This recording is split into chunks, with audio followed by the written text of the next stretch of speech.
begin with our top story coming out of the U.S., where Vermont Senator Bernie Sanders has won the Democratic presidential primary in the state of New Hampshire. With over 90% of votes counted, Sanders took almost 26% of the vote, with former Indiana Mayor Pete Buttigieg on just over 24%. Moderate Senator Amy Klobuchar defied expectations with her 19% to put her in third. Massachusetts Senator Elizabeth Warren and ex-Vice President Joe Biden finished in fourth and fifth places, respectively. Buttigieg edged out Sanders in last week's Iowa caucus, with both campaigns asking for partial recanvassing of the results. Sanders said the win is a milestone on the road to victory against President Donald Trump. That this victory here is the beginning of the end for Donald Trump. We are going to unite together and defeat the most dangerous president in the modern history of this country. Well, technology entrepreneur Andrew Yang and Colorado Senator Michael Bennet both dropped out of the race. The next stop in the Democratic Party journey is the Nevada caucus on February 22nd. Well, Israel's former Prime Minister Ehud Olmert has extended his support to Palestinian President Mahmoud Abbas against the U.S. Middle East peace plan. In a press conference in New York, Olmert said Abbas is Tel Aviv's only partner for peace. Olmert said that an Israeli-Palestinian peace requires direct negotiations between the two sides. He described Abbas as the only representative of the Palestinian people who is willing to negotiate with Israel. He is a man of peace. He is opposed to terror. And therefore, he is the only partner that we can deal with. And it is important for me, as someone that negotiated with President Mahmoud Abbas for a long time. Earlier, President Abbas categorically rejected the so-called peace plan at the United Nations Security Council, saying Palestine will never accept it. Afghanistan's President Ashraf Ghani says U.S. Secretary of State Mike Pompeo informed him about progress made in ongoing peace talks with Taliban. In a series of tweets, he said this is a welcoming development in regard to regional peace and stability. Ghani said he was informed about Taliban's proposal with regards to bringing significant reduction in violence. The Afghan president said his country's position on peace has begun to yield fruitful results. He added that the primary objective is to end senseless bloodshed. Well, the U.S. report says attacks on reconstruction missions in Afghanistan have killed over 2,200 people since 2002 and wounded almost 3,000. The Special Inspector General for Afghanistan Reconstruction's human cost report comes as a suicide bombing in Kabul left 6 people dead, including 4 soldiers. Those killed in attacks on non-combat missions since 2002 include over 280 Americans, 216 of whom were soldiers. The SCAR report's death toll also includes 131 Afghan soldiers and 124 third country nationals. The rest are all Afghan civilians. The report adds violence jumped to record levels in the final quarter of 2019, despite ongoing peace talks between the Taliban and Washington. This is SCAR's first assessment report to focus on casualties in reconstruction operations rather than their financial cost. Pakistan's Senate has passed 2 anti-money laundering and foreign exchange regulations bills. The legislation was approved by the National Assembly last month. The upper house sent the bills back to the National Assembly with some amendments. The legislation will increase the jail term for money laundering from 1 to 10 years. It will also increase the potential fine from 1 million rupees to 5 million. Now, in India, the ruling BJP's recent massive defeat in New Delhi elections is rallying opposition parties together. Top leadership says the defeat shows India has rejected Prime Minister Narendra Modi's politics of hate. In Delhi Assembly polls, Aam Aadmi Party thumped Bharatiya Janata Party by winning 62 of 70 seats. Congress leader P. Chidambaram said people of Delhi have defeated polarizing, divisive and dangerous agenda of the BJP. West Bengal Chief Minister Mamata Banerjee said leaders using faith to legitimize hate speech should take a cue from this defeat. The former Chief Minister of Occupied Kashmir, Mahbooba Mufti, said Delhi has rejected vitriolic, divisive politics. Protests, sit-ins and rallies have continued across India against the controversial Citizenship Act since December 12th. 27 people have been killed in mass protests against the ruling BJP's controversial act. The demonstrators have refused to end protests until the withdrawal of the new law, largely considered anti-Muslim. Hundreds of Aligarh Muslim University students took out a candle-lit march in protest against police action on Jamia Millia students. The all-women sit-ins continue in Delhi's Shaheen Bagh, Mumbai Bagh and Lucknow despite an armed attack. On to China now, where the death toll from the new coronavirus has jumped to 1,113 victims, with over 44,000 infected in China. The National Health Commission says 97 people have died and 2,015 others infected in the past 24 hours. More in this report. While the number of new infections dwindle, deaths from the new coronavirus continue to rise. The World Health Organization has now named the virus COVID-19.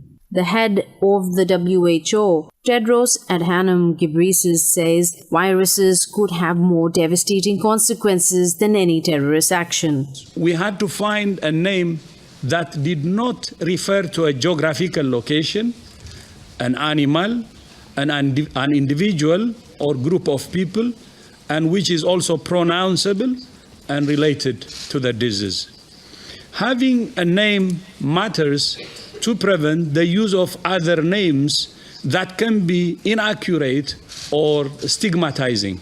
In Japan, 39 more people have tested positive on the quarantined cruise ship, the Diamond Princess. It brings the total number of infections to 175. Tokyo's health ministry says testing is still underway and the number could rise.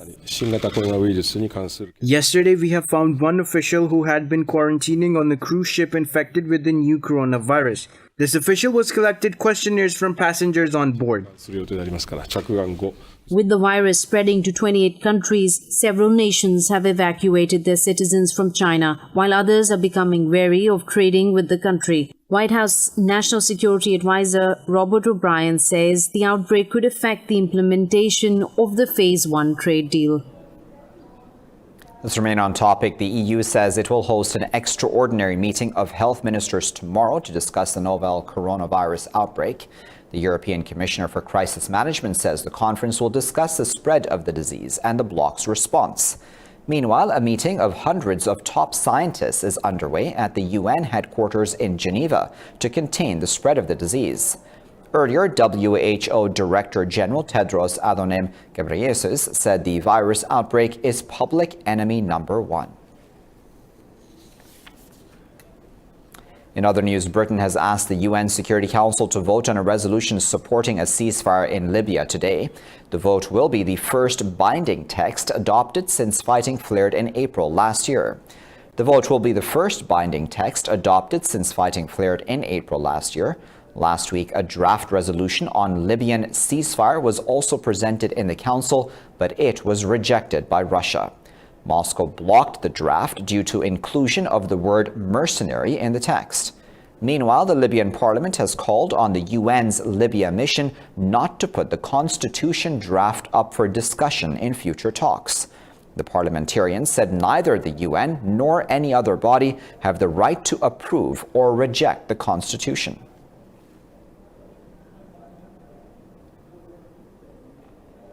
Turkish President Tayyip Erdogan says Ankara has dealt a resounding blow to Syrian attacks in Idlib province. Speaking at an event in Ankara, Erdogan said anyone attacking Turkish soldiers will pay a heavy price. Erdogan said troops will go on responding to Syrian government attacks. The Turkish Defense Minister, Hulusi Akar, says Syrian forces have advanced into the last opposition stronghold in Idlib. He said 4 observation posts and 2 military positions are now in Syrian government-controlled territory. Tensions are high after clashes between Turkish and Russian-backed Syrian forces in Idlib. In a recent exchange of attacks, 12 Turkish soldiers and over 100 Syrian troops have been killed. Meanwhile, in Lebanon, the new government there has won a vote of confidence in parliament, while protesters trying to block the session clashed with security forces. Hundreds of people were injured as riot police fired tear gas at protesters. The Lebanese Red Cross said 373 people were treated during day-long demonstrations. The parliament voted on a government policy statement saying it needed painful steps to address the financial crisis. Speaking before the vote, Prime Minister Hassan Diab described his government's task as a suicide mission. We must be honest and acknowledge that the risk of collapsing is unfortunately not imaginary. We want to save the country, but we cannot complete this suicide mission if the ones standing behind us are waiting for the moment to push us over the edge without a salvage rope. Well, protesters have been demonstrating since last October over the worsening economy and the ruling political class.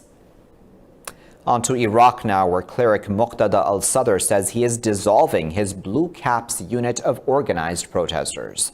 The group has been accused of carrying out deadly attacks on anti-government protests in recent days.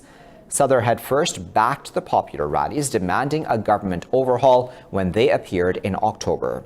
He has changed course several times in recent weeks. He finally broke with the broader movement when he endorsed the premier-designate Muhammad Alawi. Since then, his supporters wearing blue caps have raided protest camps in Baghdad and the Shia-majority south. At least 8 protesters died in the ensuing violence.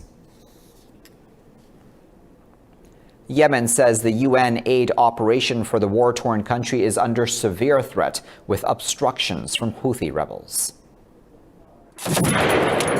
In an interview, Yemen's Minister Abdul Raqib Fateh said the government believes the militia misuses aid as a cover to finance war efforts. He said scaling back the aid in areas under Houthi control will affect the citizens and not the armed rebels. Major donors and some of the world's biggest aid agencies are meeting in Brussels to forge a collective response against the threat. Meanwhile, UN official in Yemen, Lisa Grande, said relief agencies must operate in an environment where they can uphold humanitarian principles. Aid access constraints are affecting nearly 7 million Yemenis who depend on assistance. I'll be back after this break with plenty more news. Stay tuned.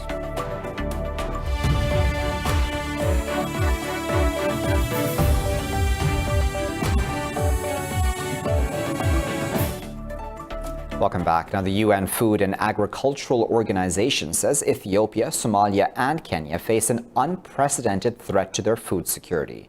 The region has been swamped by billions of locusts, eating every crop in their path. The FAO says the threat could spread to the rest of East Africa. The FAO says it is raising funds for the crisis and sending supplies to the affected countries to boost locust control measures. The organization has helped for $76 million to help combat the locusts, but has only received $19 million so far. Locust swarms in Kenya have spread to 14 counties, kilometers from Uganda and South Sudan. Somalia was the first country in the region to declare the infestation an emergency. But security threats are stopping control operations from being launched in parts of the country. Locust breeding season has also begun, and it is predicted their population could multiply by 500 by June. The desert locust is considered the most dangerous migratory pest in the world. A swarm of 1 kilometer can eat the same amount of food as 35,000 people. 19 million people already face food insecurity across East Africa. On to North Macedonia now, where Parliament has unanimously approved an agreement to make the country a NATO member. A NATO flag was later raised in front of the Parliament building in Skopje during a short ceremony. President Stevo Pendarovski said the final stage to North Macedonia's NATO membership has begun. Prime Minister Oliver Spasovski also called the day historic, saying the country will become part of the world's most important security alliance. Spasovski said Greece was the first NATO member to ratify the country's NATO membership. Spain is the only state yet to signal its approval. The accession protocol must be ratified by all 29 members. Well, in the UK, an emergency terror law has been presented to Parliament to end the release of convicted terrorists on parole. The law was drawn up after the Streatham attack in South London earlier this month. MPs will vote on the Terrorist Offenders Bill before the Commons goes into recess tomorrow. It will then move to the Lords, with the government hoping it becomes law by February 27th. On February 2nd, an attacker stabbed 2 people in London days after he was set free halfway through his prison term. Justice Minister Robert Buckland says action needs to be taken. Yesterday's appalling incident makes the case plainly for immediate action.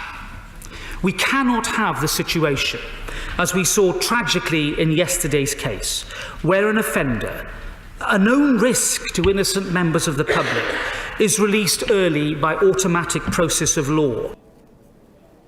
Well, the British government had already set out plans for tougher sentences following another ex-prisoner killing 2 people near London Bridge in November.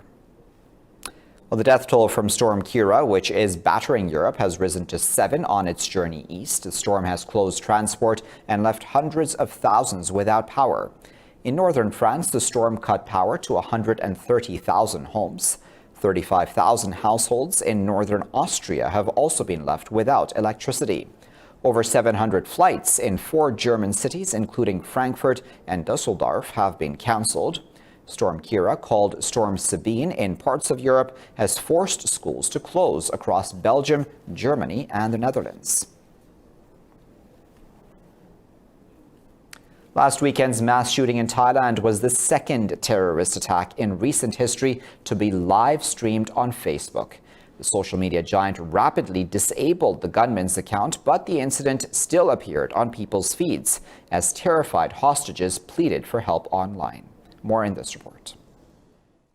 Trapped with a rogue soldier who had already mowed down dozens of people, the hostages in last weekend's crisis turned to Facebook to send out pleas for help. Many of them turned to a celebrity doctor with a large online following.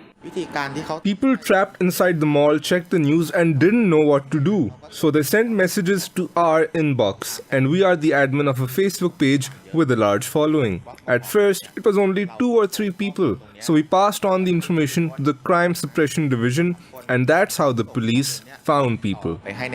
Police were able to use the information sent out by the doctor to track hostages down, saving lives. That night, I felt I couldn't sleep. Otherwise, people might die because the gunman was still walking around. If they didn't get help immediately, the person that I just talked to might not be alive any longer. But there's also another side to the story. Authorities say the shooter not only used social media to publicize his attacks, but also used live updates from news sites to track police movement. This presents a new challenge for governments and journalists the world over in tackling terror attacks and hostage situations. 29 people were killed and 58 were wounded in the mass shooting in Thailand.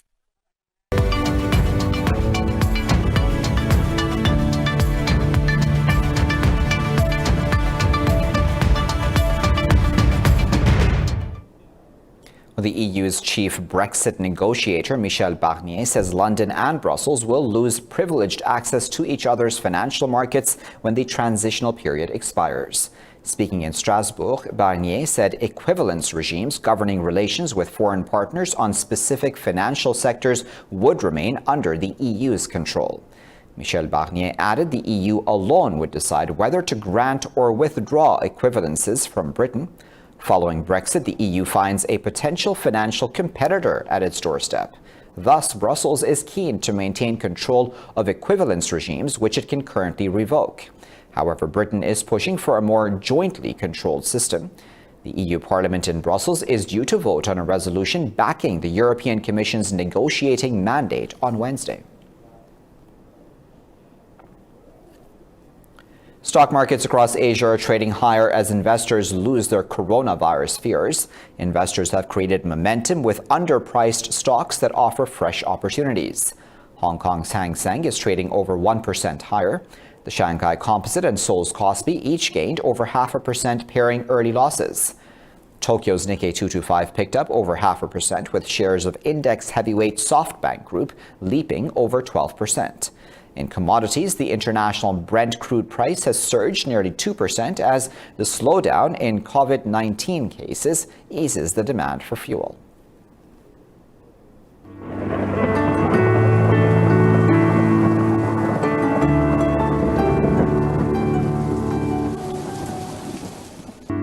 Time now to find out what the weather is like around the world.